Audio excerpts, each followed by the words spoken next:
Bom dia, meu nome é Angélica e agora a gente vai falar um pouco sobre as doenças de pele infecto-contagiosas.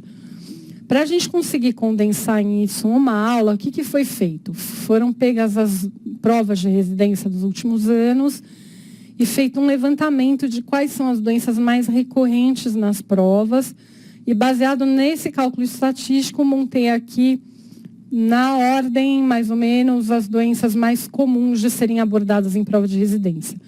É evidente que tem várias doenças de pele infecto-contagiosas que não estão nessa aula, é uma aula de 1 hora, é impossível abordar todas em 1 hora, mas também, como eu já disse na aula anterior, a ideia é a gente focar isso realmente no que é mais provável de ser pedido. Bom, uma das mais pedidas, desculpa estar com um erro em cima, é herpes simples. O herpes simples, ele é provocado por um vírus, tá? E a gente tem 2 tipos de herpes, que é o herpes HSV1, que dá no rosto, no tronco, e o herpes não genital, que é aquele herpes que a gente vê aquelas vesículas e alinas na região do lábio, do nariz, em criança, ou o herpes genital, que é outro vírus que é provocado pelo HSV2. A maioria das crianças é infectada pelo HSV1 pela primeira vez antes dos 10 anos de idade.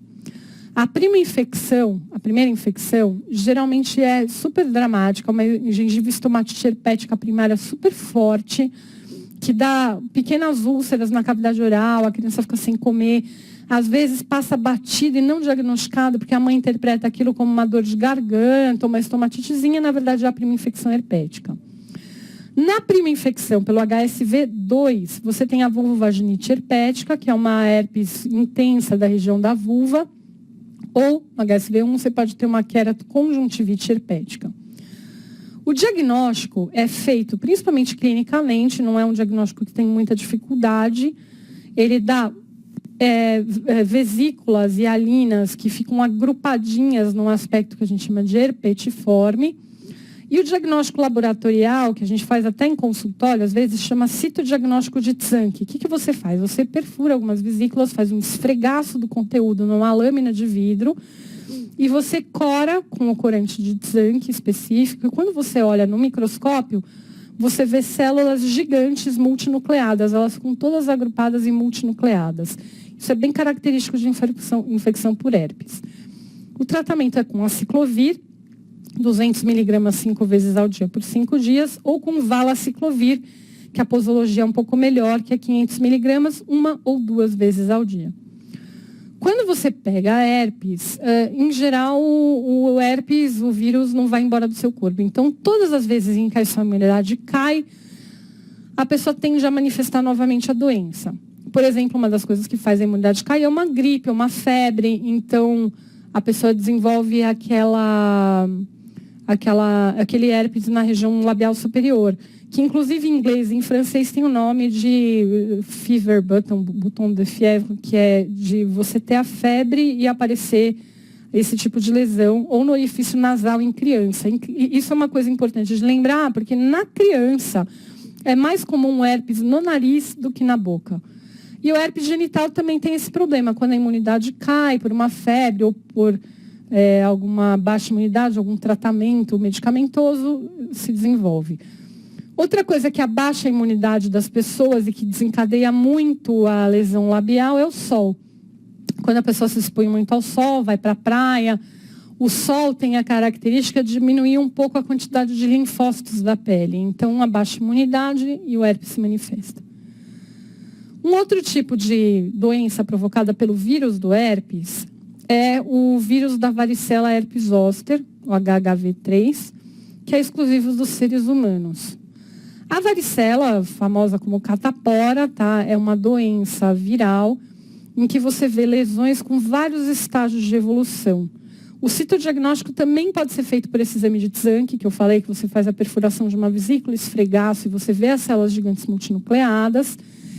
E a característica clínica são vesículas que são colocadas numa base eritematosa e na mucosa. Elas evoluem para pústula, a vesícula depois de um tempo ela vira uma pústula, ela fica com pus dentro, essa pústula rompe e vira uma crosta melicérica, que é a crosta que é feita de pus. Quando você examina um paciente com varicela, você consegue ver simultaneamente várias evoluções diferentes no mesmo paciente. Então, você vê uma lesão aqui que é uma vesícula, você vê uma aqui que já é pústula, uma aqui que já é crosta. É uma característica da varicela você observar vários estágios evolutivos da lesão no mesmo paciente. Por isso que eu tinha falado na aula de lesão elementar, que é tão importante você não olhar só uma lesão, você olhar também o global, porque o fato de você ver essas lesões em estágios diferentes é muito característica do herpes. Pode ter lesão na mucosa e o maior risco aqui no tratamento da varicela é usar ácido acetil salicílico, que você tenha o risco da síndrome de Ryan. Então, aqui você tem as lesões de varicela. Aqui a gente vê vários estágios diferentes. Aqui é uma papulazinha começando, aqui a gente já está vendo uma lesão pustulosa, aqui uma lesão, desculpa.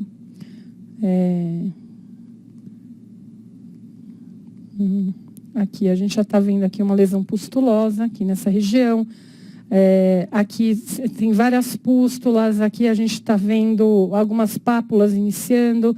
Então, são lesões em diferentes estágios de desenvolvimento. O herpes zoster é provocado pelo mesmo vírus da varicela, da catapora.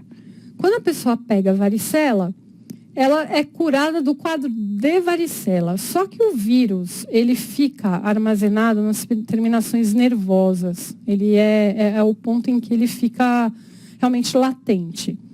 Quando a pessoa tem uma queda de imunidade, ou por estresse, ou por alguma doença crônica, ou por febre, ou por má qualidade de sono, o que acontece? Esse vírus que estava latente, ele se manifesta. Só que quando ele se manifesta, ele não volta como varicela.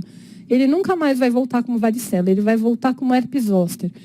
Ele vai pegar com sintomas muito parecidos com o da varicela, que é a vesícula, que evolui para a pústula, que evolui para a crosta melicérica, o território todo de inervação de um dermátomo. Então, você vai começar tendo um quadro de dor, uma dor importante, que começa geralmente num território de inervação, que o pessoal até chama de cobreiro, né? Porque parece uma cobrinha que fica aqui na região do tórax.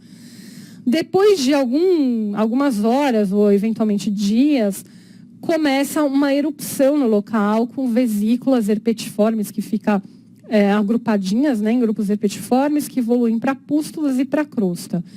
A lesão elementar é muito parecida com a da varicela. É uma vesícula na base eritematosa, agrupada, algumas podem ser umbilicadas. Aliás, isso é uma coisa importante lembrar também, que quando a vesícula tem como se fosse um umbiguinho no meio, assim, ela parece uma forminha de pudim, que a gente fala, ela tem uma reentrância, é muito sugestivo de herpes vírus isso, tá? Geralmente é unilateral, raramente ultrapassa a linha mediana, porque segue bem o trajeto do nervo. Pode ter acometimento facial. Quando você tem acometimento facial, você pode ter a paralisia de Bell, que é a paralisia do nervo facial. Uma coisa importante é sempre quando você tem herpes zoster no rosto, você dá uma olhada no ouvido e na ponta do nariz. Em geral, quando você tem lesão na ponta do nariz, é um sinal de alarme, que você pode pegar inervação importante do rosto. Você tem um quadro que chama síndrome de Ramsay-Hunt, que é caracterizada por zumbido, vertigem e distúrbio da audição por acometimento do herpes na inervação referente. E é muito comum que o indivíduo que tem um herpes zoster, mesmo depois que o quadro vai embora e desaparece, ele evolua com uma neuralgia pós-herpética, ele fique com dor vários meses no local em que ele teve o herpes. Isso é mais comum e mais intenso quanto mais idoso ou mais velho é o paciente. Quando você tem um herpes zoster num cara de 19, de 20 anos, é muito pouco comum ele ficar com neuralgia pós-herpética. Mas se você tem um herpes zoster numa pessoa idosa, acima de 60 anos de idade, é comum, às vezes, a dor pós-herpética chegar a permanecer 10 a 12 meses após o quadro. É uma coisa bem chata mesmo, e eles reclamam muito. O tratamento é a ciclovir e valaciclovir, como para a maioria dos vírus herpes, mas uma coisa que é super importante no herpes zoster a gente lembrar é que existem estudos já que mostram que quando no começo do quadro você já entra com antidepressivo tricíclico, principalmente amitriptilina em baixa dose, você previne a neuralgia pós-herpética. Você tem uma ação de modular um pouco essa resposta de longo prazo de dor. Mesmo que o paciente não esteja queixando de tanta dor, em geral a gente já entra com antidepressivo tricíclico em baixa dose para prevenção de neuralgia pós-herpética. Então a gente tem aqui um sinal de herpes zoster aqui, né, uma lesão que tem pápulas, pústulas e vesículas, algumas áreas crostosas seguindo realmente o trajeto de inervação.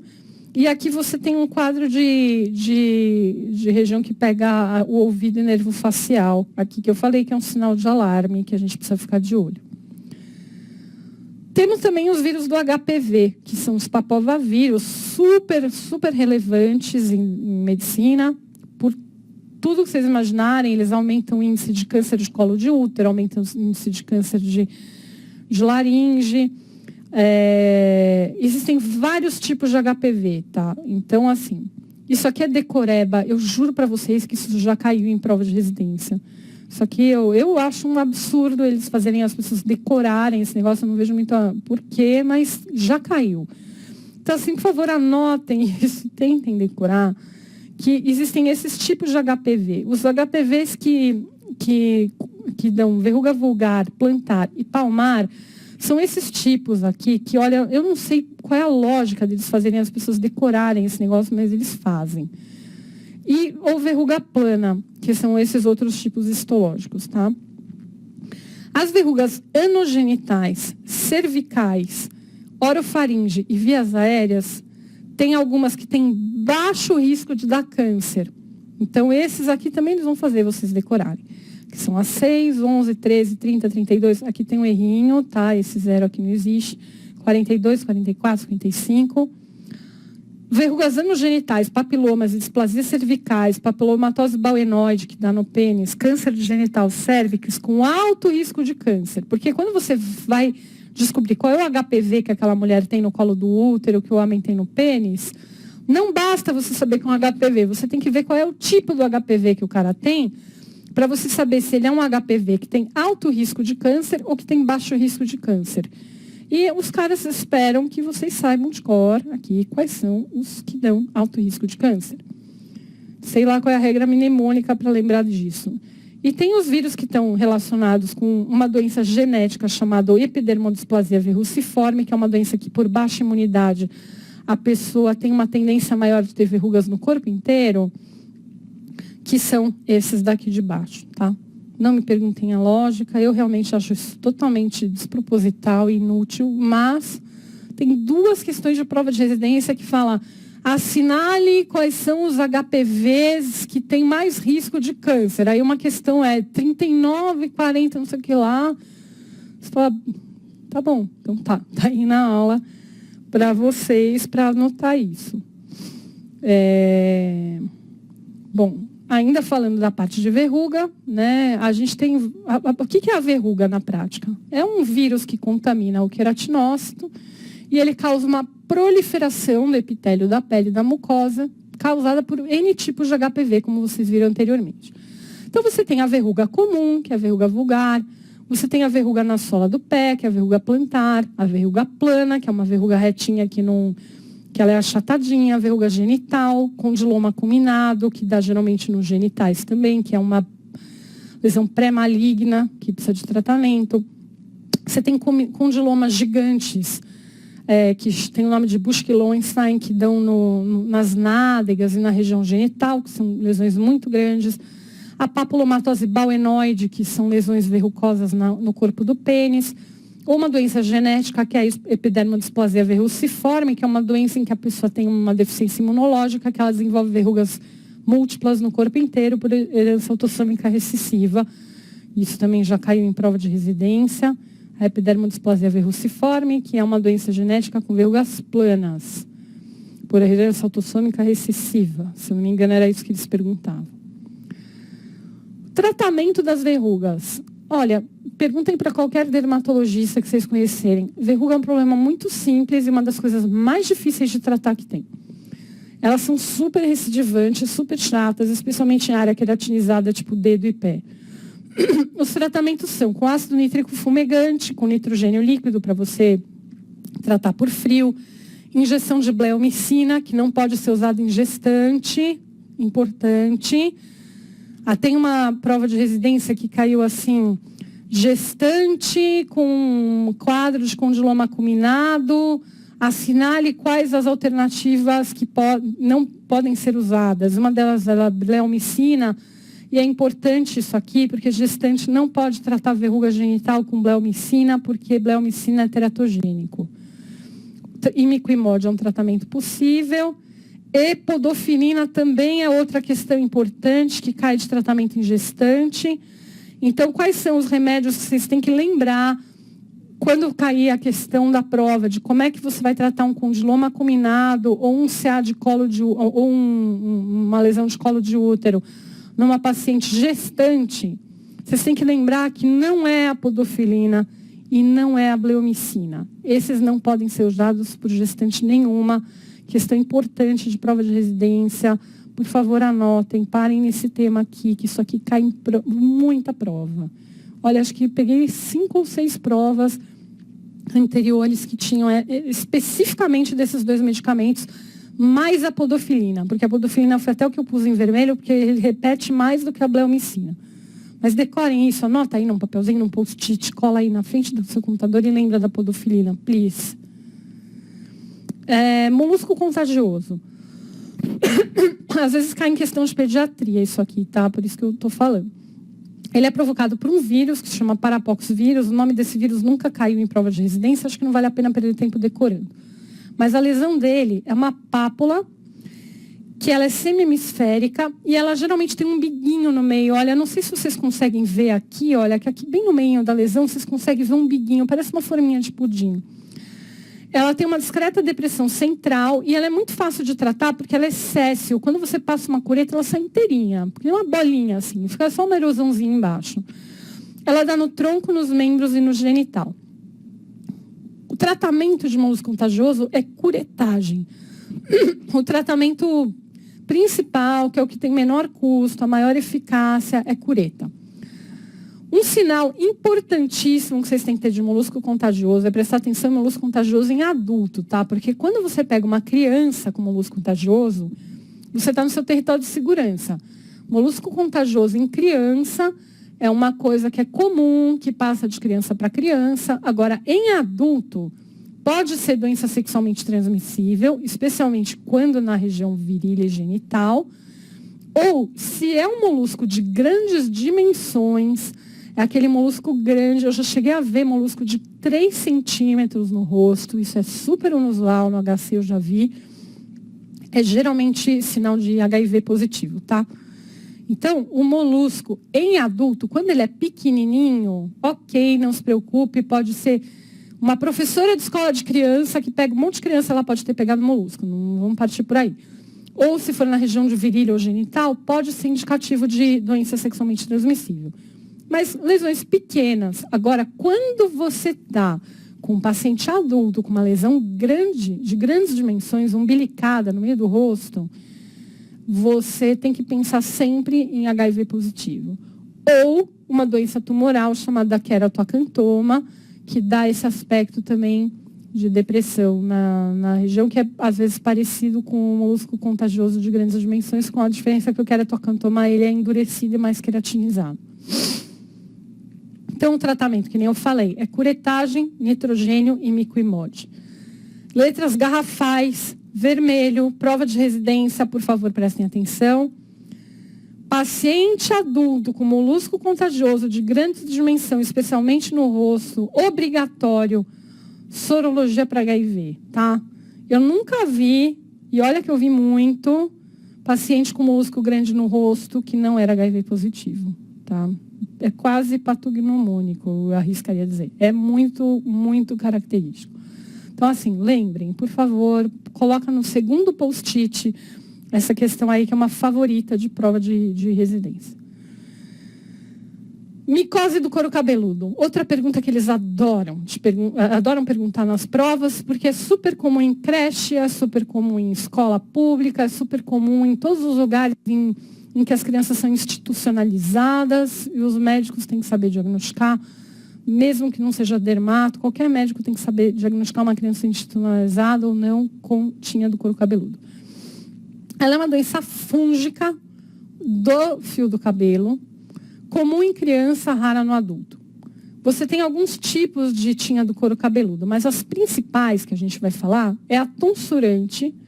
A tinha tonsurante, como é que ela? Ela tem uma placa de tonsura, ou seja, é um cotinho de pelo, é um pelo bem pequenininho, com descamação ao redor, que pode ser única ou múltipla. Pode ser um pelinho, um cotinho com a descamação ao redor, ou pode ser vários. Quando você usa uma lâmpada que chama luz de Wood, que é uma lâmpada ultravioleta, você apaga a luz, põe essa luz de Wood. Claro que a maioria dos lugares não vai ter acesso a esse exame, mas eles gostam de perguntar isso na prova de residência. Você vê uma fluorescência esverdeada. Então, você apagou as luzes, ligou a luz de Wood, botou lá em cima da placa tonsurante e você vê uma coisinha verde. Eles perguntam isso em prova de residência, embora a maioria dos médicos nesses locais não tenha a luz de Wood. E pode curar espontaneamente, tá? Aí você tem outra causa, que é a tinha favosa ou favo. A tinha favosa ou favo, ela tem uma importância um pouquinho maior para a questão de prova, porque ela é um pouquinho mais grave. Ela é causada por um fungo chamado Trichophyton cholerae. Trichophyton, desculpa, tem um H aqui, perdão. Ela é provocada por um fungo chamado Trichophyton cholerae. E ela causa microendemias, principalmente na zona rural ou pequenas comunidades do interior. Por que zona rural? Porque geralmente o reservatório dela é animal, tá? Então você vê essas crianças que têm contato, às vezes com animal, que tem contato com Trichophyton. Pode causar lesão cicatricial com alopecia definitiva. O cabelo não nasce mais. Você forma uma cicatriz, porque essa é uma micose profunda, no sentido de pegar até a região dérmica. Lembra que eu expliquei na aula de lesões elementares que quando você tem lesão dérmica, você aumenta a chance de ter cicatriz?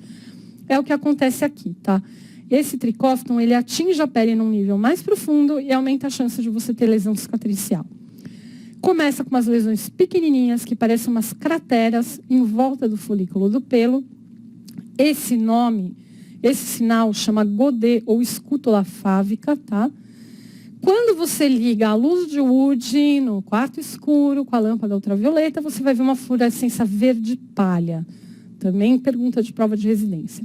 Esse não tem cura espontânea. Isso aí, se você não tratar, vai embora, tá? A criança fica inteira com alopecia cicatricial. Por isso que eu falei que tem uma importância grande epidemiológica, porque quando uma criança tem na sala de aula, todas pegam. É assim, um monte de criança. Então, aqui a gente tem a tinha tonsurante, tá? Que é aqui, aqueles cotinhos que eu falei daquela primeira, que não é tão grave, que você vai ver os cotinhos aqui de quebra do pelo com inflamação ao redor e um pouco de descamação. E aqui você tem a tinha favosa. Essa tinha favosa, que é aquela aqui que eu falei que é do Trichophyton cholerae, ela já tem essa crosta ao redor, essa crosta em alguns lugares melicérica, que vocês podem ver que chama melicérica porque ela tem cor de mel, tá? Melicérica tem a ver com isso. Com essa descamação difusa, ela provoca essa queda de cabelo e uma alopecia definitiva. Se você não tratar, essa criança fica careca, fica com uma cicatriz e sem cabelo. Entre outras micoses que a gente vê na prática, a gente tem a tinha do corpo, que é provocada pelo Trichophyton rubrum, Microsporum canis e Trichophyton mentagrophytes, tá? Que é a tinha do corpo. A gente tem várias formas de micose do corpo. A gente tem tanto a forma descamativa, que tem uns anéisinhos assim, quanto umas formas que tem vesícula com conteúdo de água. A micose dos pés e das mãos também é uma coisa muito comum na prática clínica, muito comum, que justifica todos os exames de piscina que você vai fazer na vida. É muito comum que, isso também é questão de prova de residência, uma micose no pé dê uma reação na mão que não é provocada diretamente pelo fungo, e sim por uma resposta imunológica à distância. Então, é comum a gente examinar, às vezes, uma pessoa que tem micose nos pés e uma mão acometida. Se você for fazer cultura ou pesquisa de fungo nessa mão, você não vai ver nada. Isso se chama idesreação.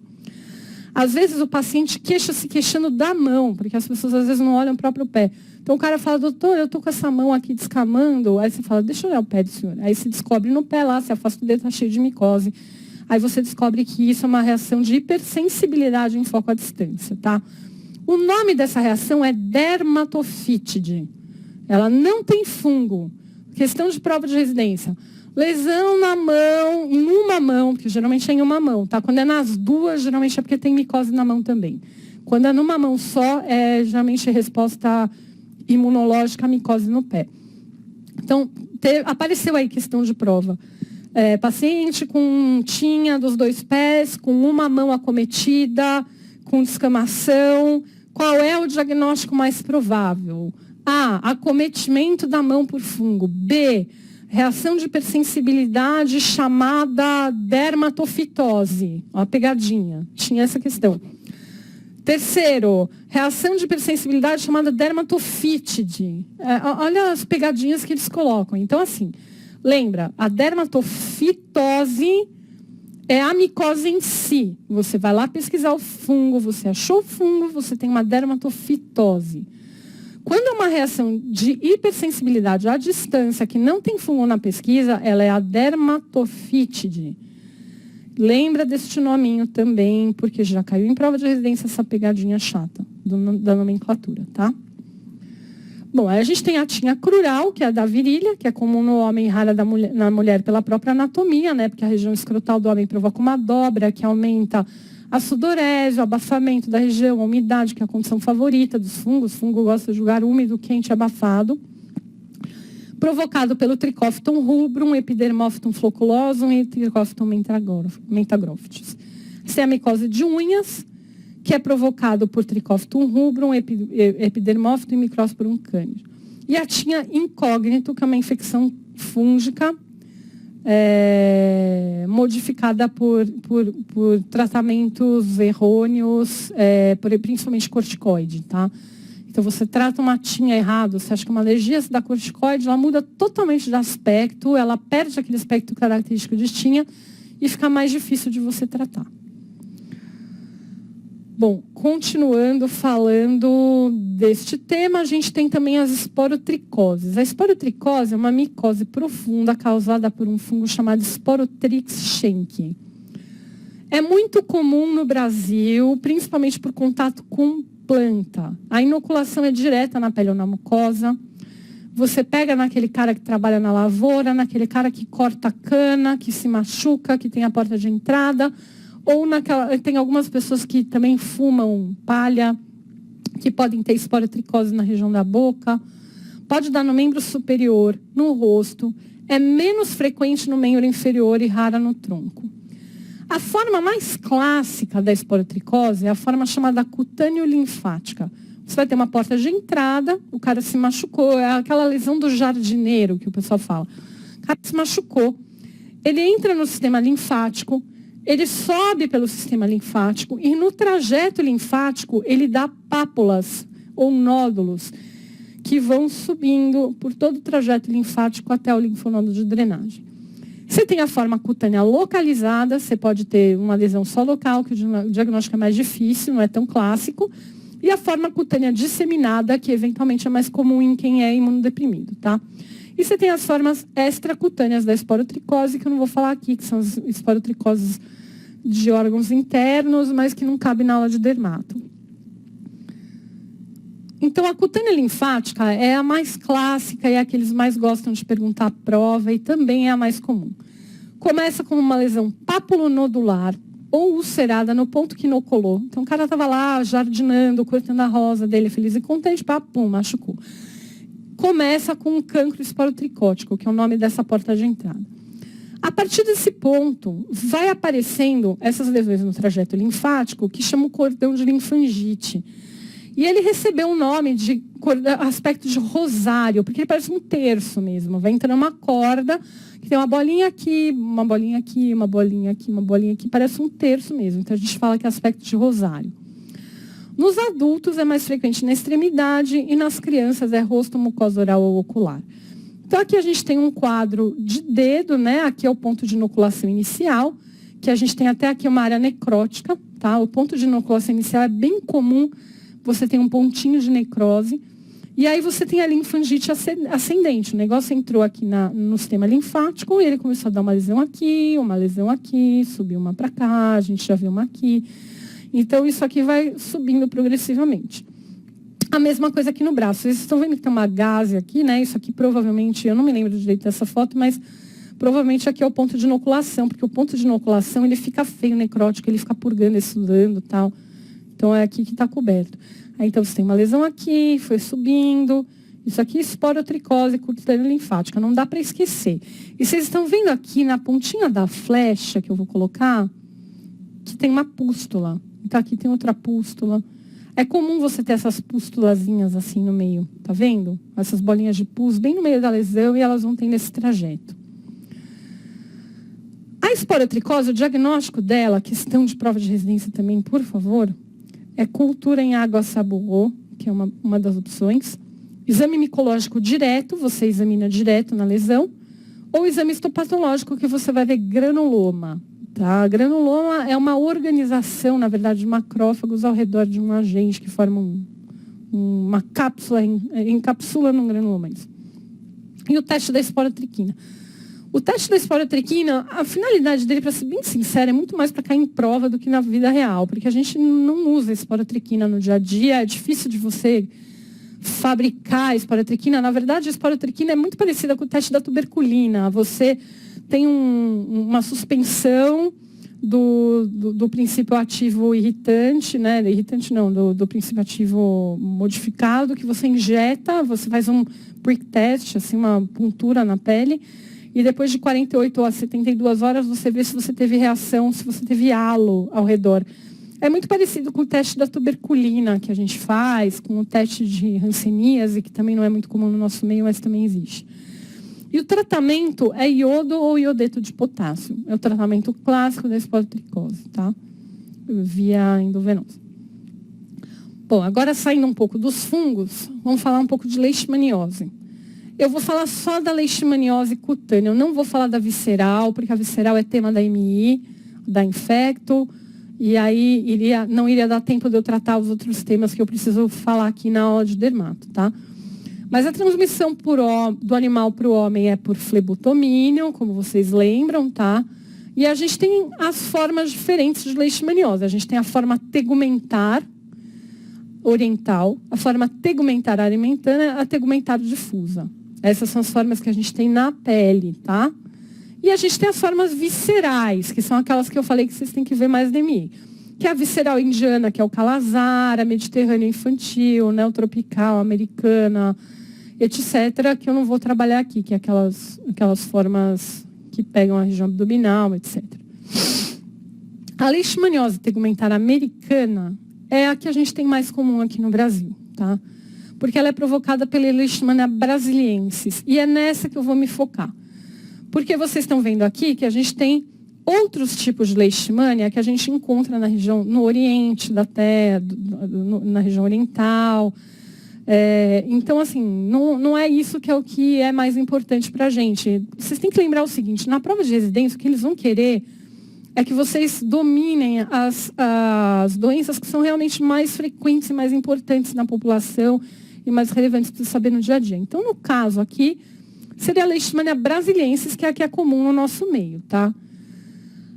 Ela é chamada também de leishmaniose cutânea mucosa, úlcera de Bauru ou ferida brava, tá?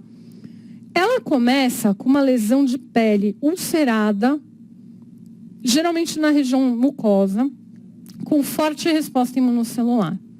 E a cutânea difusa é quando a sua imunidade não é muito boa, você tem um alastramento da lesão com um grande número de parasitas, então você tem a lesão em vários locais. A partir do momento da picada do flebotomínio, você tem uma incubação de 1 a 4 semanas. Depois de 1 a 4 semanas, você começa a desenvolver uma pápula eritematosa, que pode ser única ou múltipla, geralmente na região que foi exposta na pele, que corresponde ao ponto que o bicho inoculou. Então, ele foi lá e inoculou, sei lá, no rosto, no braço, tal, é geralmente uma região exposta.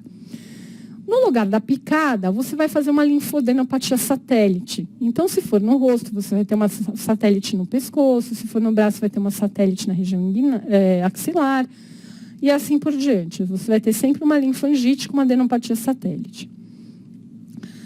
Aí, esta lesão, que tinha começado dessa maneira, ela evolui para um aspecto papulovesiculoso, com vesícula, né, com água dentro, ou com pústula, ou com crosta. E, finalmente, ela vira uma úlcera, tá? Ela abre e vira uma úlcera. A úlcera, lembra que é mais profunda que a erosão. Vocês lembram que a erosão é mais rasa e a úlcera é mais profunda. Por isso que ela chama úlcera de Bauru. A úlcera vai ter um contorno circular super bem definido, com uma borda alta infiltrada. Isso aqui é um clássico, que a gente chama de moldura de quadro. Então, isso vai aparecer em prova de residência. Paciente, morador do interior de não sei aonde, aparece com uma perna, com uma lesão ulcerada, com a borda infiltrada em aspecto emoldurado, com fundo de granulação vermelho vivo, tem um linfadenomegalia na região inguinal. Qual é o seu diagnóstico mais provável? Daí vai aparecer, parará, câncer de não sei o quê. Aí vocês têm que lembrar da leishmaniose. Pode haver satelitose. O que é satelitose? É a lesãozinha satélite, né? Assim, você tem um ponto de inoculação, apareceu uma lesãozinha de leishmaniose um pouco mais satélite. Ela pode evoluir, tem 2 caminhos aí para essa úlcera. Ela pode evoluir para uma cicatrização espontânea, sarou, melhorou, ou ela pode evoluir para uma forma crônica, em que ela vira uma placa verrucosa vegetante ou sarcoídea infiltrada. Lembra que eu falei para vocês que lesão sarcoídea, lembra da aula de sarcoidose que eu dei, que é um granuloma? Toda lesão granulomatosa pode ter aspecto sarcoídeo, que é esse aspecto que a gente fala de geleia de maçã. Você faz a vitropressão e na hora que você aperta, você vê o aspecto de geleia de maçã. As lesões sarcoídeas ou granulomatosas, em geral, têm esse aspecto. Isso é um diagnóstico diferencial, tá? As lesões mucosas podem ter início 1 a 2 anos depois da infecção e elas não são por inoculação direta, porque o pernilongo não vai morder dentro do lábio do cara, né? Isso aí é por disseminação hematogênica. O bicho entra no sangue, o sangue redistribui a leishmania pelo corpo e nesta redistribuição corporal ela vai se alojar em alguns lugares de mucosa. Aí a pessoa pode ver eritema, infiltração do septo do nariz, ulceração, a mucosa da face lateral do nariz, o nariz cai, né? Porque por causa dessa lesão da mucosa, você vai tendo uma degeneração interna e você tem uma queda da sustentação do nariz, que o pessoal chama de nariz de anta, e uma hipertrofia do nariz, que lembra o rinofima, que é um tipo de rosácea, tá? No lado inferior e superior você pode ter lesão, pode ter no palato, pode ter na gengiva, língua, faringe, laringe. E tem umas granulações bem grosseiras na região da leishmaniose que formam sulcos no meio que se intercruzam. E esses sulcos ganharam um nome, um nome de um epônimo aqui de cruz da espúndia ou cruz de Scomel. Então isso aqui também cai em prova de residência, esses epônimos que eles adoram, ficar lembrando quem é que descreveu, quem é que fez, quem é que, de onde que era. Cruz de espúndia ou cruz de Scomel. O que é a cruz de espúndia e cruz de Scomel? Recapitulando, a lesão na mucosa, com um fundo granulomatoso grosseiro e com alguns sulcos que se intercruzam e parecem uma cruz. Diagnóstico. Você faz um esfregaço e você cora pelas colorações de Leishman de Guença. O exame histopatológico, você faz o exame, você vai ver granuloma na lesão. Granuloma é um macrófago organizado ao redor de um agente. Como a gente tem granuloma na sarcoidose, como a gente tem granuloma na tuberculose, como a gente tem granuloma na esporotricrose, na cromomicose, etc. Várias doenças com granuloma, com um grande número de plasmócitos. E você tem uma reação chamada, também é uma reação intradérmica dessas que a gente faz, que é a reação de Montenegro. Outro nominho para vocês lembrarem. Lembra da reação da tuberculina, a da esporotriquina. A gente tem aqui a de Montenegro, que é a da leishmaniose, que é positiva até 2 meses após o início da doença e permanece positiva até mesmo depois da cura. E tem a sorologia, que não é útil, tá? Em 75% dos casos ela é não reagente. Então, olha a questãozinha aqui pronta aqui de residência para vocês. Assinale qual é o melhor, o meio mais fidedigno para o diagnóstico de leishmaniose cutânea. A, sorologia. Essa você já vai saber que não é, porque sorologia não reagente em 75% dos casos. Então, não tem como ela ser uma boa opção para diagnóstico, né? Geralmente, o melhor diagnóstico mesmo é o esfregaço, que é o mais definitivo. O exame histopatológico é preciso? Não, não é preciso. Você vai ver granulomas, mas ele não é preciso. Ele não vai te dizer com certeza que é leishmaniose, a menos que você visualize a leishmaniose. Agora, se você usar só a coloração para ver o granuloma, não vai te ajudar em nada. Tratamento com antimoniais, N-metilglucamine, que é o glucantime, anfotericina B, pentamidina, imunoterapia ou cirurgia para aquelas lesões mais crônicas que já estão verrucosas, que você não vai conseguir uma regressão com tratamento clínico. Então, aqui, olha aqui a leishmaniose. Aqui é que o aspecto mais clássico da leishmaniose é essa perna aqui, ó. Isso aqui é um ponto de inoculação que evoluiu com uma pápula, pústula, etc. Evoluiu com uma úlcera. E essa úlcera tem essa borda aqui bem trabalhada que parece uma moldura de quadro. Isso aqui é leishmaniose de livro, tá? Isso não podia estar mais precisa essa foto aqui. Aqui tem uma leishmaniose no dorso da mão, que você vê essa granulação aqui na base da úlcera, com essa borda infiltrada, que também insinua, não é tão clássica quanto essa aqui que está embaixo, mas ela também insinua uma moldura. A mesma coisa aqui, só que aqui a gente já tem uma forma um pouco mais verrucosa. Isso aqui é mais crônico. Já ficou uma hiperqueratinização aqui na bordinha, vocês veem que está meio esbranquiçada. Já entrou numa úlcera mais crônica que começou a ficar verrucosa. Bom, vamos falar da pediculose, o famoso piolho, que cai pra caramba também, porque é muito comum. Os bichinhos se chamam anopluros, adoro esse nome. Ele é um nome, sei lá, diferente de tudo. O couro cabeludo, a gente vai ver a presença dos ovinhos, das lenjas. O que a gente vai ver? Eles têm formato de ovinho mesmo, esbranquiçado, eles ficam grudados na haste do cabelo. A diferença disso de uma caspa ou de outro tipo de descamação é que quando você puxa o fio, assim, sem usar a unha, tá? Você puxa o fio assim com a polpa do dedo, essa bolinha branquinha não solta. Se for caspa, ela vem facinho, assim, você tira.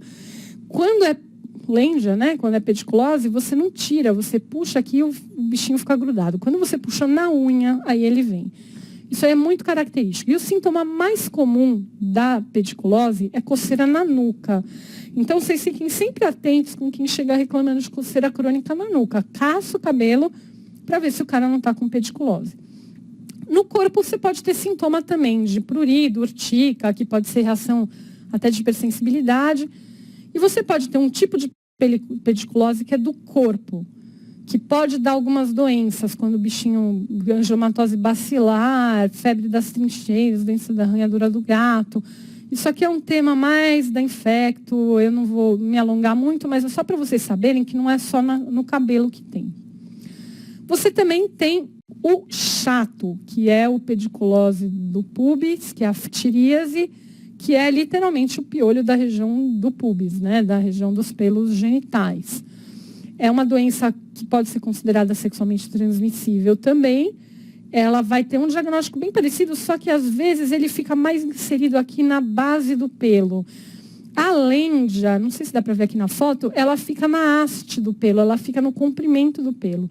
A ftiríase, não, ela fica inserida, a cabecinha dele fica enfiada na pele, porque ele usa a cabecinha para ficar sugando o sangue da pessoa. Então, fica nos pelos pubianos e perianais, pode acometer axila, tronco, coxa, sobrancelha e cílio, coça pra chuchu, isso aqui. É um parasita da pele, né, do pubis, aqui eu continuo falando. Ele fica com a cabecinha parcialmente introduzida no folículo do pelo, que nem eu falei, e as lenjazinhas ficam aderidas na haste do pelo. Pode fazer umas manchas azuis acinzentadas, que se chamam de mácula cerúlea, e pode ser sexualmente transmissível. É um nome simpático de doenças dos vagabundos, chato, não tem como esquecer essa doença. Bom, aí temos a escabiose, que é a famosa sarna também, que, nossa, quem trabalhar um plantão de pronto-socorro e não vê uma, é porque o plantão não está movimentado. Ela é causada pelo Sarcoptes scabi, Ela tem um sulcozinho característico, que é o lugar que o Sarcóptes entra, ele faz como se fosse um microtúnel ali. Causa escamocrostas, pode dar no interdígito, um lugar muito característico de procurar a escabiose aqui entre os dedos das mãos, no tronco, na perna, na mama, no abdominoaxila.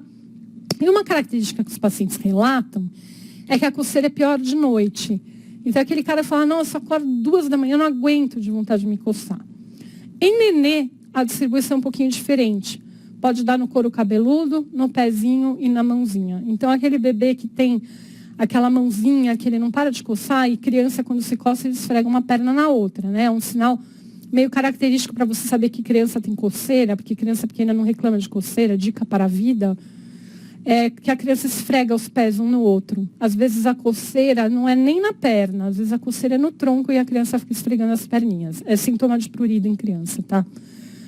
Em idoso pode dar na axila, virilha, inframamária e genital. E tem uma forma de escabiose que é super legal de vocês decorarem também, porque pode ser uma questãozinha bacana essa de cair, que é a sarna norueguesa ou crostosa.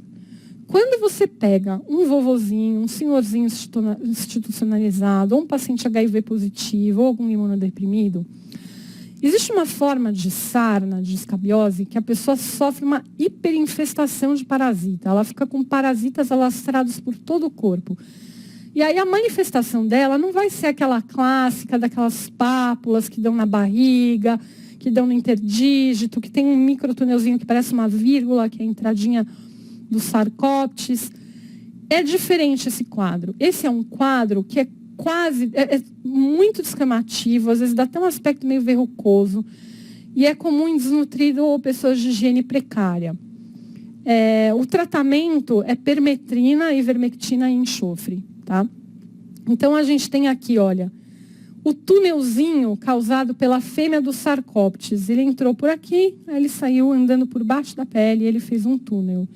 Eu vou tentar apagar aqui para vocês verem melhor o que eu assinalei, mas é mais ou menos esse caminho. Aí aqui a gente tem as lesões características de interdígito, aqui entre os dedos, dorso das mãos, aqui é uma escabiose um pouco mais importante, né, mais alastrada, e isto daqui que vocês estão vendo, que parece uma lesão, inclusive verrucosa, isso aqui é sarna norueguesa. Isso aqui, olha, eu gostaria de dizer que é muito, muito, muito raro e que eu nunca vi, mas infelizmente eu já vi alguns. Isso aí dá em asilo, aquela pessoa que começa com aquela coceira, que o cara não se toca, que é escabiose, ninguém trata. Aí tem aquele vovozinho imunodeprimido e vai piorando, piorando, piorando, piorando. E aí chega a ficar dessa forma. Em HIV positivo também, às vezes, pode ficar dessa maneira, tá? Larva migrans, o famoso bicho geográfico, que o pessoal adora pegar na praia. É causado pelo Ancylostoma brasiliensis, que ele vem do cão e do gato. É aquela pessoa super educada que leva o cachorro dela para passear na praia, porque o cachorro precisa relaxar. E o cachorro defeca na praia. A água do mar leva as fezes, mas ela não leva o ancilóstoma, que fica lá na areia.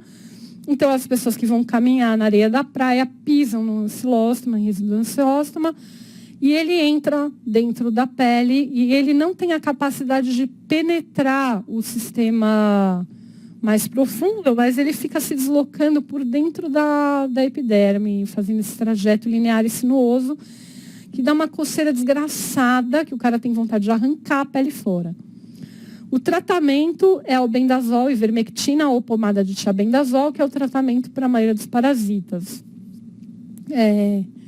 Ele geralmente não vai para outros locais, ele fica restrito. É comum também dar na nádega, tá? Porque o pessoal senta na areia, né?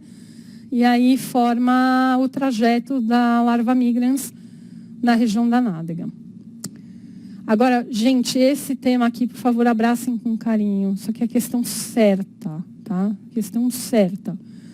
Hanseníase. Alguma coisa disso aqui que eu vou falar vai cair em algum grau, em algum ponto, porque eu nunca vi uma prova de residência praticamente que não cai uma questão de hanseníase, pelo menos. É provocada pelo bacilo de Hansen, que é o Mycobacterium leprae. Por razões óbvias, a gente é atualmente o segundo país com a maior incidência de lepra no mundo.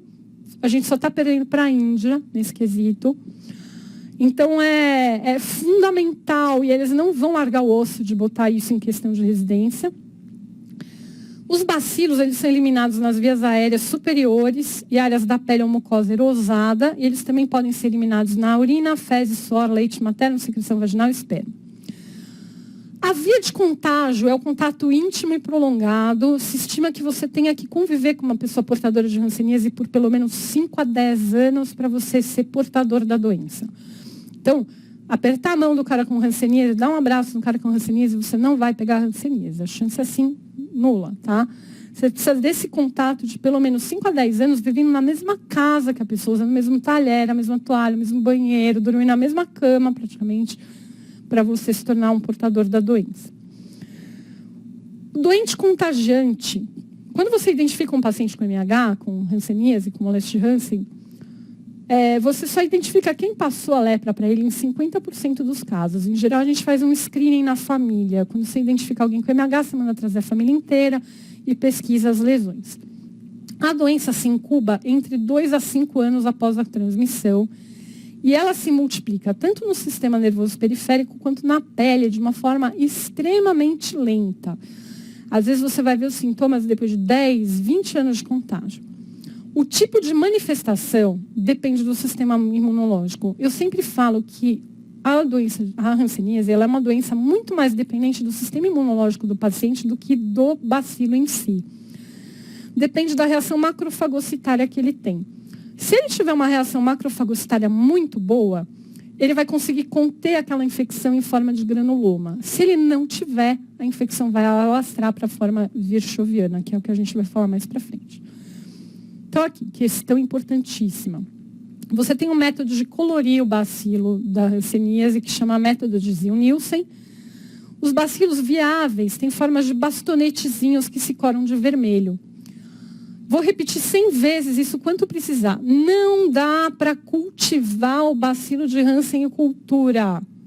Só em camundongo. Um monte de questão parecida. Eu peguei umas 9, que era esta pergunta. Você consegue cultivar... o melhor jeito de identificar o bacilo de Hansen é a cultura em agar saburroides. Põe essas coisas assim para confundir ainda. Não dá para cultivar o bacilo de Hansen em nenhum meio. Você não fez isso ainda. A ciência não consegue. Você só consegue cultivar ele em vivo. Você injeta no camundongo e daí você procura lá. Mas na plaquinha, esquece. Até hoje, 2015, que nós estamos quase 2016, não se conseguiu uma técnica decente de cultura de bacilo de Hansen em cultura, tá? Reservatório natural de bicho, tatu e macaco.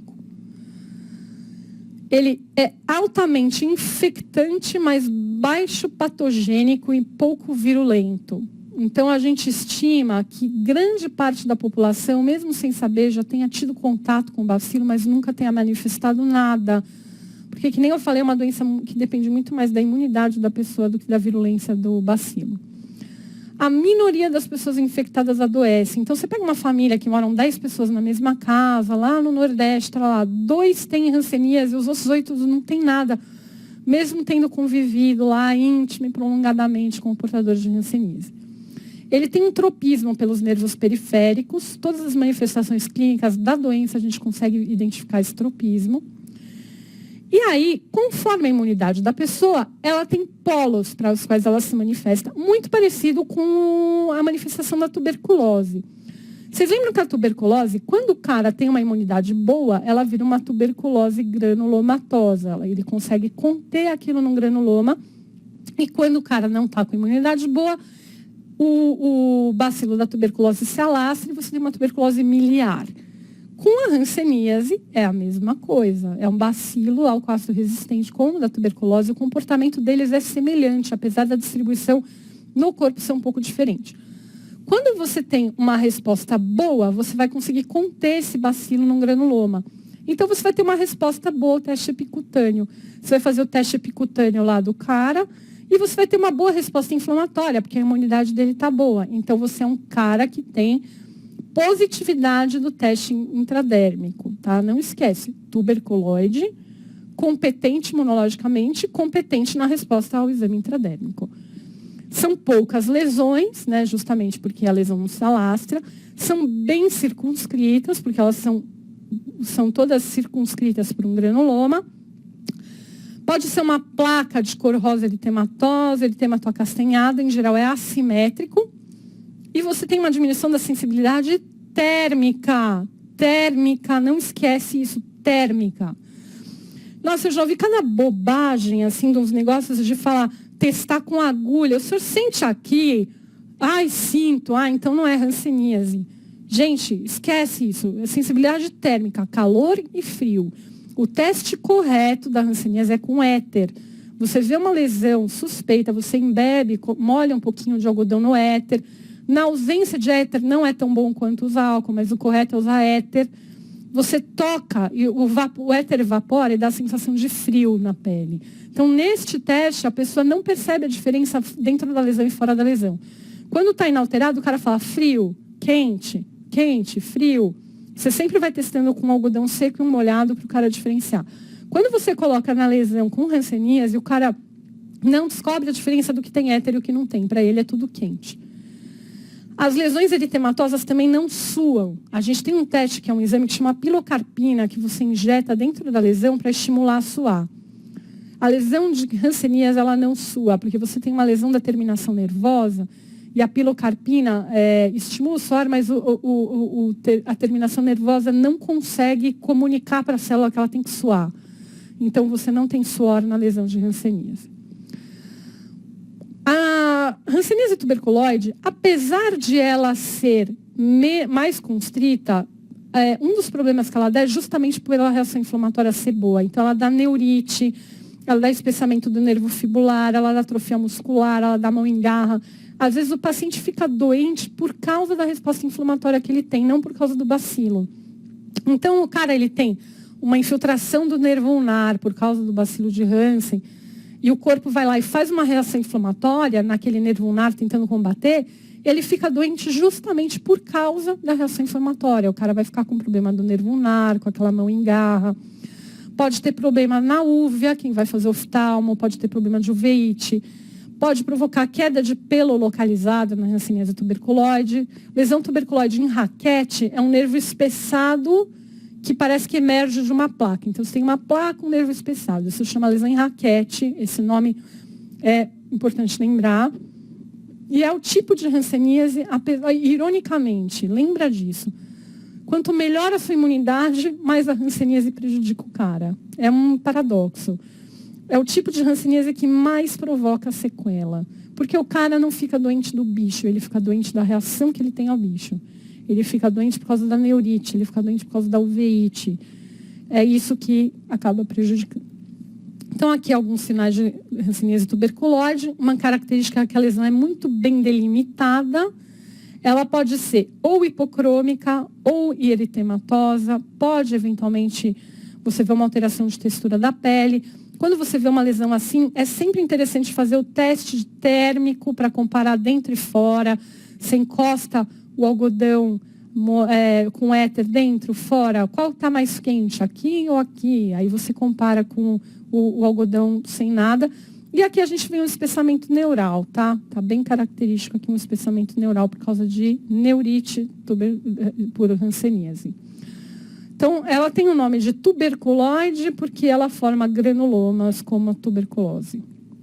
Aqui, olha, outras formas de hanseníase tuberculoide, a mão em garra por causa da neurite, de novo aqui por causa da neurite, a deformação. Aqui, de novo, por causa da neurite, e aqui a gente tem uma uveíte, essa foto não é do Brasil, isso aqui é da Índia. São senhor indiano, essa foto é um clássico de tudo quanto é livro de medicina. E a gente tem o outro polo da hanseníase, que é a virchoviana, que é aquela que o cara não tem imunidade, então o bacilo ele alastra. No teste da epicutânea, a gente não vai ter resposta, porque ele não tem imunidade ao bicho, então você vai fazer o teste epicutâneo e não vem nada. As lesões são super ricas em bacilo, ao contrário da tuberculose. Quando você faz a pesquisa do bacilo, você não encontra, e na virchoviana você encontra um monte.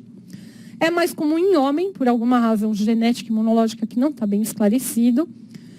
E Uma das coisas muito comuns de ter é que o bacilo, ele infiltra muito o nariz e a boca. Então, é muito comum que esses pacientes virchovianos, eles têm uma voz característica, que é uma voz anasalada por causa de rinite, entupimento nasal, pode dar até queda do nariz. A infiltração de laringe e mucosa oral pode dar rouquidão. É uma voz característica, a voz de virchoviano.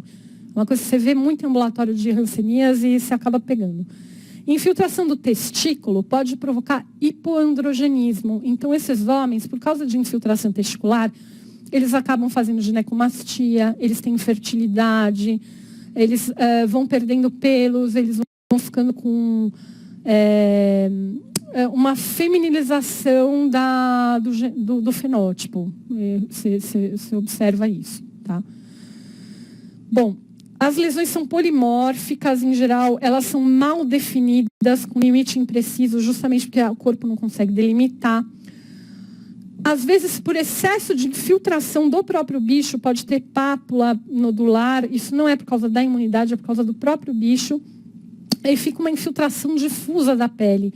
Pode dar a alopecia do cílio, e o mais comum de dar é madarose da sobrancelha, principalmente aqui no cantinho, com perda de pelo das pernas e das coxas.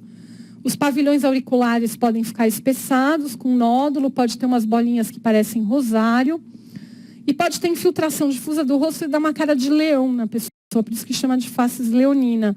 E o bacilo, ele gosta de lugares que têm baixa temperatura. Então, é por isso que ele gosta de nariz, ele gosta de orelha, ele gosta de testículo. Porque ele gosta de lugares que têm a temperatura mais baixa do que o resto do corpo. Então, aqui, olha, a gente está vendo aqui uma perda de pelo da sobrancelha, tá? Uma infiltração difusa aqui da pele do rosto. Aqui na orelha, a gente está vendo as lesões em rosário, que são lesões nodulares, que ficam aqui na região da orelha. E aqui a gente está vendo a faces leonina, com toda essa infiltração que você tem aqui nessa região da bochecha, do rosto, do nariz. A gente está vendo aqui a queda do nariz. Esse paciente aqui, com certeza, ele deve ter uma obstrução completa do nariz, o septo nasal deve estar totalmente comprometido. Então, isso daqui são os clássicos. E aí a gente tem, para finalizar, as hanseníases reacionais, que são muito pegadinha. A gente tem 2 tipos de hanseníase reacional. Quando você tem um paciente com algum grau de imunidade celular, como tuberculose ou dimorfo, quando ele muda de imunidade, a imunidade dele muda para mais ou para menos, ele entra em processo de reação. A reação de melhora ou a reação de piora. E a gente tem a reação do tipo 2, que não é de melhora ou piora, é um pouco uma família diferente de reações, que é o imunocomplexo, que aparece nos virchovianos e nos dimorfos. Você provoca imunocomplexos contra o bacilo, e aí você acaba tendo doenças mais de etiologia relacionada à parte vascular, como eritema nodoso rancênico. Tá? A reação do tipo 1 acontece, às vezes, durante o tratamento, entre o 6º e o 18º mês de tratamento, mas pode ocorrer até 7 anos depois de tratar. Então, isso aqui é importantíssimo para a prova de residência. Reação durante o tratamento é do tipo 1. Quais são os precipitantes? O próprio tratamento, gravidez, infecção intercorrente, vacinação, cirurgia, estresse, qualquer coisa que altere a imunidade do cara. Então, às vezes, o virchoviano, que não tinha muita lesão visível, na hora em que ele começa a melhorar a imunidade, as lesões se tornam mais visíveis e circunscritas, e o cara começa a ter os problemas todos da boa imunidade dele. Fica com um acometimento neural muito intenso, era aquele cara que tinha muito bacilo. Na hora que a imunidade dele melhora, aquele monte de bacilo vai causar uma super de uma reação. Então, é aquela hora em que o cara vai ter aquela neurite aguda, aquela uveite aguda. Realmente as pessoas ficam mal quando tem esse tipo de reação de melhora imunológica. Ou você tem a reação de piora imunológica, que é a reação em que a pessoa tem poucos bacilos, e a imunidade dela piora e as lesões neurais elas se atenuam. Essa reação de melhora imunológica, também chamada de reação reversa, é o nome mais comum dela, é chamada de reação reversa, porque você melhora a parte imunológica, mas você piora o quadro clínico. Tá? Então, aqui. Isso aqui são os tipos de reação do tipo 1. É uma lesão de pele que não era muito visível, ela estava lá incipiente, você não via. Quando a imunidade da pessoa melhorou, a lesão se tornou visível porque o corpo criou uma circunscrição a ela. Aqui é a mesma coisa, tá? E aqui, por exemplo, a gente tem uma uveíte por hanseníase por causa de reação tipo 1 de melhora. A reação do tipo 2, ela é por imunocomplexo, ela não tem nada a ver com o tipo 1. O tipo 1 você tem a de melhora e a de piora. A tipo 2 é por imunocomplexo. O mais comum dela é eritema nodoso rancênico, que também acontece durante o tratamento ao redor do 6º mês, em 60% dos pacientes. É super comum eritema nodoso rancênico durante o tratamento. Mais da metade das pessoas tem e precisa saber identificar. São anticorpos que formam imunocomplexos extravasculares, tá? Se ocorrer mais de 2 anos depois que você negativou a baciloscopia, você precisa excluir a possibilidade de você estar recidivando essa hanseníase e pode ter necrose. Você pode ter eritema nodoso necrotizante com produção de TNF-alfa, tá? O que ele vai dar? Artralgia, artrite, febre, mal-estar, linfadenomegalia, você pode ter aquela hepatosplenomegalia, neurite, iridociclite, orquite, epididimite, icterícia, trombose. Isso aqui é muito confundido com doença autoimune, tá? Inclusive porque em alguns casos que não é raro, ele pode dar FAM positivo, curiosamente. Não é o clássico, mas ele pode dar. Ele é muito confundido com lúpus sistêmico. Eu peguei um caso uma vez, em 2004, de uma paciente que estava sendo tratada por lúpus há 2 anos, na França, era uma paciente africana, e era uma reação tipo 2 que ninguém tinha sacado, porque na França não tem lepra. Então, ninguém pensou em lepra. Os exames podem dar desvio esquerda, aumento de VHS, PCR, FAM, que nem eu falei, eventualmente bilirrubina, transaminase, hematura, proteinúria. E a causa, não se sabe exatamente, mas uma das coisas que se questiona é se é porque quando o bacilo é destruído, você expõe ao antígeno que está intracelular e você daria essa reação imunológica, tá? Aqui algumas reações do tipo 2, com eritema nodoso, que é o clássico. O teste da histamina é um teste que você faz para você saber se é uma lesão específica de hanseníase, que você coloca uma gotinha de histamina na pele, faz um furinho com uma agulhinha sem injetar, e depois de alguns 20 a 40 segundos, isso aqui cai em prova de residência. Se formar um halo eritematoso maior ou reflexo secundário, se você não tiver esta reação completa, você pode suspeitar que se trata de uma reação de hanseníase. Porque na pele normal, você tem que fazer um halo eritematoso maior e um halo reflexo secundário, que é um estímulo da terminação nervosa pela histamina. Se você tem MH, você não vai ter essa reação sugestiva de hanseníase. Estuda aqui para a prova de residência isso aqui, porque o teste de histamina cai. Tenho 4 questões aí de prova anterior. Depois de 1 a 3 minutos do teste da histamina, que é esse que você pôs a gotinha e picou, você tem que formar uma pápula urticada. E o nome desta reação completa da histamina, da perfeita, é a tríplice reação de Lewis, tá? A ausência desse reflexo secundário caracteriza o que a gente chama de reação de histamina incompleta, que é sugestiva de hanseníase, e ela pode ser falso positiva em neurite periférica. Às vezes, o cara não tem hanseníase, mas ele tem uma neurite, uma doença que acomete o neurônio periférico. Aí ela também vai ter uma reação de histamina incompleta.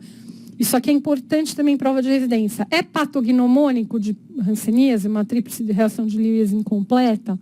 Não. Você tem doenças neurológicas periféricas que podem dar isso também por acometimento neural.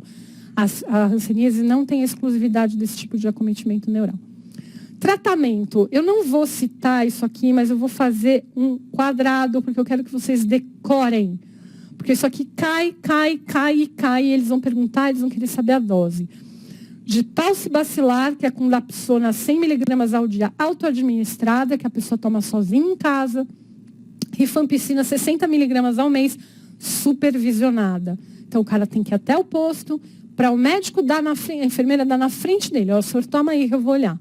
Então, tem que ser supervisionado. O tratamento é 6 meses. É importante lembrar, porque existe uma parte do tratamento obrigatoriamente supervisionado e uma parte obrigatoriamente auto-administrado. No multibacilar, você também vai ter a mesma rifampicina 600 mg ao mês supervisionada.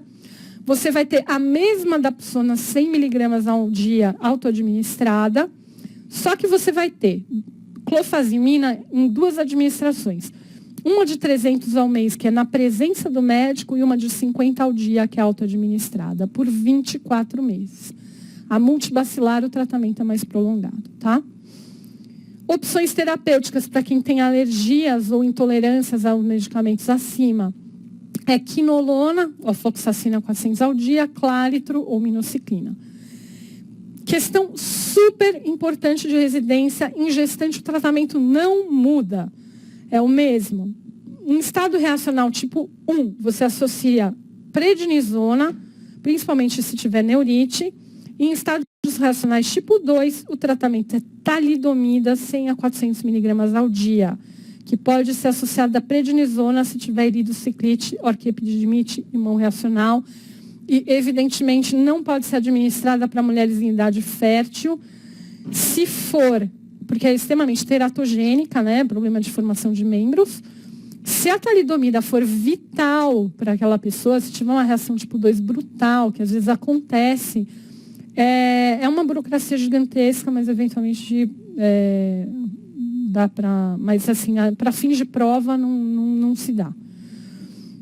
Reação de Mitsuda, que é o teste intradérmico, é feito com antígenos de hanseníase, né, que são lepromas triturados infiltrados, diluídos. Você faz uma injeção e você observa a reação de Mitsuda em 28 a 30 dias, tá? Se ela é positiva, uma cruz, se é de 3 a 5 milímetros, é considerada uma cruz, de 5 a 10 é 2 cruzes e 3 cruzes acima de 10 milímetros. Está em vermelho, questão de prova de residência, precisa decorar os parâmetros de responsividade da reação de Mitsuda. Bom, sífilis, pelo treponema pallidum, forma de transmissão é sexual na maioria dos casos, pode ter congênita, que eu não vou abordar muito aqui, transfusão de sangue, que é muito rara, inoculação acidental raríssima e droga intravenosa. A disseminação inicial é intensa pela ausência de anticorpo e imunidade celular. A imunidade humoral e celular provoca a destruição do treponema, e os treponemas sobrevivem só em alguns tecidos em estado de latência. A pesquisa do treponema pálido em microscópio em campo escuro. Não nasce treponema em cultura. Prova de residência também. Não dá para fazer cultura de treponema. É microscópio e campo escuro. É assim que você vai pesquisar a existência do treponema, que está ilustrado aqui, tá? A primeira infecção é conhecida como cancro duro, que é o protocifiloma, que começa 1 a 2 semanas depois da infecção. E, excepcionalmente, o período de incubação pode demorar até 40 dias, tá? Começa como uma lesão única, erosiva ou ulcerativa de base infiltrada, geralmente no genital externo. E depois de 1 ou 2 semanas, começa uma adenite satélite com gânglio duro não inflamatório e pouco doloroso, que fica durando de 10 a 30 dias e depois desaparece espontaneamente sem cicatriz. Se você não tratar nesta fase, vai para a sífilis secundária. As reações sorológicas positivas ficam positivas entre a 2ª e a 4ª semana do aparecimento do cancro, tá de vermelho porque isso é prova de residência também questão. Primeiro são as reações treponêmicas que ficam positivas e depois as não treponêmicas. Infecção por HIV, as sorologias podem permanecer não reagentes. Em nenhum momento você tem reação. Então, aqui, cancro duro no pênis, na boca. E se você não trata, evolui para a sífilis secundária, que é 4 a 8 semanas depois do aparecimento do cancro duro. Precisa decorar esse período, que é questão de prova. E cursa com exantema morbiliforme que não coça, que é a roséola sifilítica. Sífilis não coça, tá? Dá mal-estar, dor articular, cefaleia, polimicroadenopatia cervical e epitrocleana. É um lugar importante, porque quando você palpa gânglio na tróclea epitrocleana, é sintomático, é muito característico de sífilis.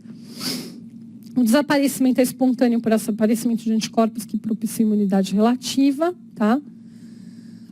As lesões podem ficar eritematodescamativas, eritematopapulosas, pode ter palma e planta acometida, que é muito característico, e condiloma plano perianal, importante, questão de prova, sinal de sífilis secundária, diagnóstico diferencial com HPV. mas o condiloma plano perianal pode ser sífilis secundária. Algumas lesões podem ter aspecto descamativo psoriasiforme, que parece psoríase, e ela simula muitas outras doenças. O diagnóstico de sífilis secundária é muito difícil, tem muita variedade de manifestação. Essa que eu falei para vocês é a mais típica, mas tem, nossa, inúmeras. Pode dar monolike, né, hepatosplenomegalia com adenopatia periférica, pode aumentar os gânglios nas cadeias ganglionares cervical, axilar e inguinal, queda difusa de cabelo com alopecia em clareiras, fica umas clareiras, caminho de rato, que eles falam, né, a queda de cabelo da psoríase, da sífilis, e uma irritação da orofaringe com lesões orais. Então, aqui a gente tem algumas ilustrações de sífilis secundárias com lesões eritematoidescamativas, aqui em palma e planta, tá? Bem característico. E aqui, umas lesões psoriasiformes. Aqui a alopecia em clareiras e o condiloma plano, que não é tão comum de ver, mas é prova de resistência. A investigação. Tem os testes não treponêmicos, que é o VDRL, que pode estar positivo em outras doenças, principalmente autoimune, com anticorpo antifosfolípide, não é patognomônico. Ou treponêmico, que ele vê especificamente o treponema, que é o FTA-ABS, que é mais preciso, tá? A análise é IgM positivo e IgG positivo é doença ativa, IgM negativo e IgG positivo é doença pregressa, IgM negativo e IgG negativo, em raríssimos casos, pode não excluir o diagnóstico, mas em geral exclui, tá? Sempre precisa pedir sorologia para HIV, como toda doença sexualmente transmissível, hepatite B e C. Em paciente HIV positivo, sempre fazer pesquisa de sífilis em líquor, porque é muito comum neurosífilis junto, principalmente durante o processo de sífilis secundária. Doentes não tratados que receberam tratamento inadequado, podem evoluir a sífilis tardia, que tem período variável de latência e pode ser até de 30 anos, tá? Chamada também de sífilis terciária. O tratamento da sífilis, vou pedir para vocês decorarem isso daqui, que é a penicilina benzatina, 2.400.000 unidades na sífilis recente, com 2 doses com intervalo de 1 semana entre cada dose. E a sífilis tardia, com exceção da neurosífilis, é benzatina, 3 a 4 doses de 2.400.000 unidades, com intervalo de 1 semana entre cada uma. A diferença da neurosífilis é que você precisa tratar com penicilina cristalina intravenosa, porque a benzatina não tem uma boa penetração em líquor. Então, você pode dar penicilina G aquosa potássica, que é a cristalina, que nem eu falei, com 12 a 24 milhões de unidades por dia, com intervalo de 4 horas, por 10 a 14 dias. Isso aqui é tudo decoreba, vou pedir para vocês pausarem isso para decorar, porque vai cair. Ou intramuscular, a procaína, tá? Na gravidez, o tratamento é igual da sífilis adquirida, se tiver alergia à penicilina e estearato de eritromicina. Estearato, não estolato, tomem cuidado. Tem um mnemônico bom, que o estolato estola o fígado da criança. É um mnemônico que me falaram, nunca mais esqueci. E a coinfecção pelo HIV, a afecção do sistema nervoso central, você pode dar estes medicamentos, amoxicilina, doxiciclina e ceftriaxona. Na alergia à penicilina, você pode dar tetra, eritrodoxiciclina. Eu tô me estendendo nisso porque realmente preciso falar disso antes de terminar a aula. Existe uma complicação muito importante do tratamento da sífilis, que é a reação de Jarisch-Herxheimer. Nunca consegui falar isso. Que você provoca uma lise dos treponemas, que libera uma toxina na circulação, que acontece alguns minutos ou algumas horas depois do antibiótico, e dá sintomas de exacerbação das lesões cutâneas e sintomas sistêmicos, como um mal-estado geral, febre, mialgia, artralgia, etc. Tá? É uma das complicações. O tratamento é com AS, e a prevenção, sempre que você for tratar, é você administrar corticoide junto. Então, você tem uma prevenção dessa reação de Jarisch-Herxheimer aí, prova de residência, questão vermelha, isso já caiu várias vezes. O que é essa reação e como é que ela é prevenida e tratada. Então, você espera que se negative a sorologia do 6º ao 9º mês após o tratamento. VDRL, provas lipídicas não específicas, se negativo antes das treponêmicas. Na sífilis tardia, a negativação das provas não específicas acontece no 2º ano. E você tem que fazer controle sorológico a cada 6 meses por 2 anos e repetir exame de líquor periódico. Os anticorpos em títulos baixos podem ficar assim vários anos, que é uma coisa que se chama cicatriz sorológica, tá? Às vezes nunca reverte, você só tem que observar se o título muda ou não. Linfogranuloma venéreo, só para terminar aqui, eu acho que tem mais 1 ou 2 doenças só que eu preciso abordar. É causado pela Chlamydia trachomatis, que é um coco gram-negativo, tem a forma aguda mais frequente no homem. Ele pega o tecido linfático e dá uma trombolinfangite e perilinfangite, com processo inflamatório dos linfonodos. Pode ter uma fibrose que destrói linfonodos e obstrui os linfáticos, com edema, fibrose e aumento da área afetada com elefantíase. No homem, começa com uma vesícula no pênis, com sintoma de infecção sistêmica. Depois de 2 a 4 semanas, dá uma adenopatia inguinal, com uma ranhura central, que é o ligamento inguinal, que é o ligamento de pulpar. Ele dá uma ranhura bem central nesse linfonodo. Pode abrir fístula para a região inguinal. E na mulher é rara a linfadenopatia inguinal, porque a drenagem linfática da mulher do colo do útero é diferente, ela não vai para a virilha. As complicações pode dar elefantíase do genital externo, síndrome anogenital ou estreitamento retal, que é a retite senosante, que é a questão de prova de residência, que é uma complicação do linfogranuloma venéreo. O diagnóstico é bacterioscópico, sorológico e por cultura, tá? O tratamento é doxiciclina, 2 vezes ao dia por 21 dias. E não pode drenar, apenas funcionar, flecha gigantesca nisso aqui. Questão de prova de residência, nunca você pode drenar um linfogranuloma venéreo, porque você abre úlceras surreais, tá? Então, aqui um linfogranuloma venéreo com a pápula de entrada e uma linfangite periférica. Cancro mole é um cancroide, é um cancro venéreo simples, que é um bacilo gram-negativo causado pelo Haemophilus ducreyi, mais comum no homem, com incidência de 20:1. Fica só na pele e na mucosa, começa com uma pápula pústula que vira uma úlcera que se incuba de 2 a 4 dias. É uma úlcera de borda solapada, cortada a pique, assim, ela parece bem delimitadinha, com fundo purulento, base mole, raramente úmido, e ela é auto-inoculável. Você cutuca um lugar, põe o dedo no outro, você se auto-inocula. Dá adenite inguinal em 1/3 dos casos, pode fistulizar também. Não entra na circulação, mas pode produzir umas úlceras fadegênicas, que são úlceras que se juntam uma com a outra e ficam enormes. Você pode ter o cancro misto, que é inicialmente endurecimento da base característica do cancro duro. Então, o tratamento é bacterioscópico, cultura e histopatologia, e o tratamento sulfato-metoxazol, trimetoprim, tetraciclina, éritro, ceftriaxona, azitromicina. E a drenagem da adrenite é contraindicada, pois prolonga o tempo de evolução e só pode ser realizada a punção. A mesma coisa que o linfogranuloma venéreo. Então, temos aí o cancro mole. Estrépito e estáfilo, a gente tem o impetigo, síndrome do choque tóxico, erisipela, facete necrotizante. Eu não vou me estender aqui, porque eu quero falar do impetigo bolhoso, que é a infecção de pele mais comum em criança, que é provocada pelo estafilococo. São umas bolhas bem flácidas, porque elas são rasas na pele, que nem eu expliquei, que evoluem com crosta melicérica, que tem essa cor de mel. E a clivagem epidérmica é bem alta, é bem perto da camada granulosa, por isso é uma bolha mole, tá? O diagnóstico diferencial é a necrólise epidérmica tóxica, que a gente falou na aula de doenças sistêmicas, e a síndrome de Steven-Johnson, que também a gente falou na aula de doenças sistêmicas. E aí, a síndrome da pele escaldada estafilocócica é um diagnóstico diferencial. Aqui tem o impetigo bolhoso. E o impetigo não bolhoso é provocado pelo mesmo bicho, mas a gente tem mais crosta do que bolha. E o estrépito A é o agente em 90% dos casos. Isso aqui também é questão importante de prova. Síndrome da pele escaldada estafilocócica é provocada por estáfilo, por uma toxina do estáfilo. É comum em recém-nascido ou criança maior e raro em adulto. Segue conjuntivite, otite, faringite, que produz a toxina, forma bolhas flácidas que rapidamente se rompem com sinal de Nikolsky positivo.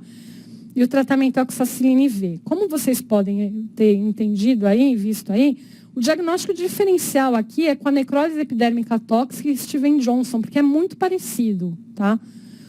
O que diferencia um pouco é a faixa etária, esse histórico de infecção, e às vezes a gente faz cultura em contra. Então, aqui a gente tem essas descamações muito parecido com o quadro clínico. A celulite é uma infecção mais profunda um pouco da pele, da derme e do hipoderme, que acomete adultos com mais frequências, com estreptos do grupo A, Staphylo aureus. Em criança, pode dar por hemófilos também, cursa com eritema, edema e aumento da temperatura no local. O diagnóstico da celulite é por cultura do material obtido por punção aspirativa e o tratamento é com os antibióticos aos quais a bactéria é sensível, tá? Celulite do rosto. Importante lembrar que a internação é mandatória pelo risco de meningite, principalmente quando é periorbital, pelo acometimento do sistema nervoso central, e tem que excluir infecções locais, como sinusite, amidalite e dentária. Então, aqui a gente tem uma celulite periorbital. Erisipela é uma forma aguda da celulite superficial, geralmente dá no membro inferior. O agente é estrepto beta-hemolítico do grupo A, importante lembrar o agente. Predispõe estase venosa, micose superficial, diabetes, imunodeficiência, linfedema residual, pode ter bolha. E o tratamento é com os antibióticos também, tá? Aqui, erisipela.